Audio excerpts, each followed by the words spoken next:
May bagong boyfriend na ba si Kylie Padilla? Nakita ng ilang netizens si Kylie Padilla kasama ang kanyang rumored boyfriend na isang tattoo artist sa isang shopping mall.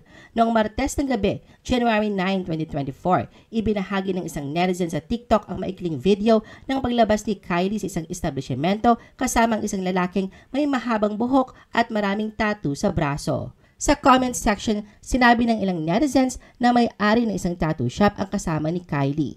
Isang taon na nakalilipas ng unang makitang kasama ni Kylie ang nasabing lalaki sa kanilang bakasyon sa Thailand. Noon pa mahinala ang netizens na natagpuan na ni Kylie ang bagong pag-ibig isang taon matapos na kanyang paghihiwalay kay Alger Abrenica. Hindi napigilan ng ilang netizens na tingnan ang Instagram Reels ni Kylie mula pa noong December 31, 2022. Ito ay naglalaman ng mga snippets ng biyahe ni Kylie sa Thailand kasama ang inuugnay sa kanya na kilalang tattoo artist. Kasama dito ang nagho-holding hand sila habang naglalakad. Sa isa sa kanyang reel noong January 1, 2023, sinabi ni Kylie, "Wandering with another fellow wanderer." Wala pang pahayag si Kylie sa inuugnay sa kanya ngayon, ngunit may ilang netizens na agad na nagbigay ng kanilang opinyon. Mayroon ding sumusuporta sa kanyang bagong love life. Hanggang ngayon, wala pang pahayag si Kylie hinggil sa kanyang rumored boyfriend.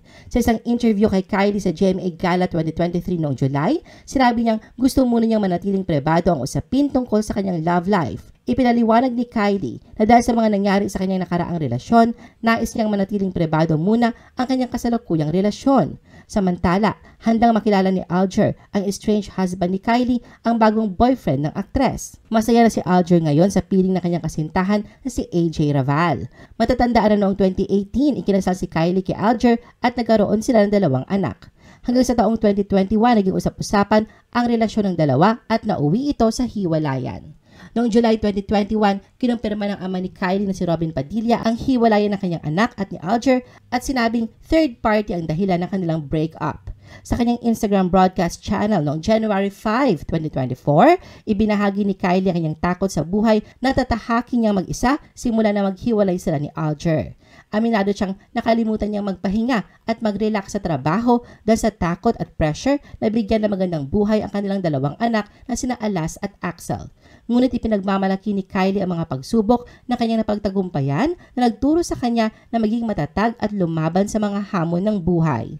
Sa taong 2024, sinabi ni Kylie, mas kalmado at matapang na siyang harapin ang anumang darating kumpara noong 2023 na mas nangingibabaw ang lungkot at takot. I-post ang inyong comments at reaction sa baba at huwag kalimutan na i-like at i-share ang video na ito. Gusto mo pa ba ng ibang showbiz videos? Panoorin ang aming iba pang top viewed videos.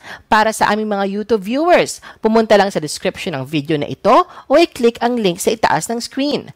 Para naman sa mga Facebook viewers, ay maaari ninyong hanapin ang mga link sa comment section ng video. I-follow nyo din kami sa Facebook at mag-subscribe sa aming YouTube channel. Thanks for watching!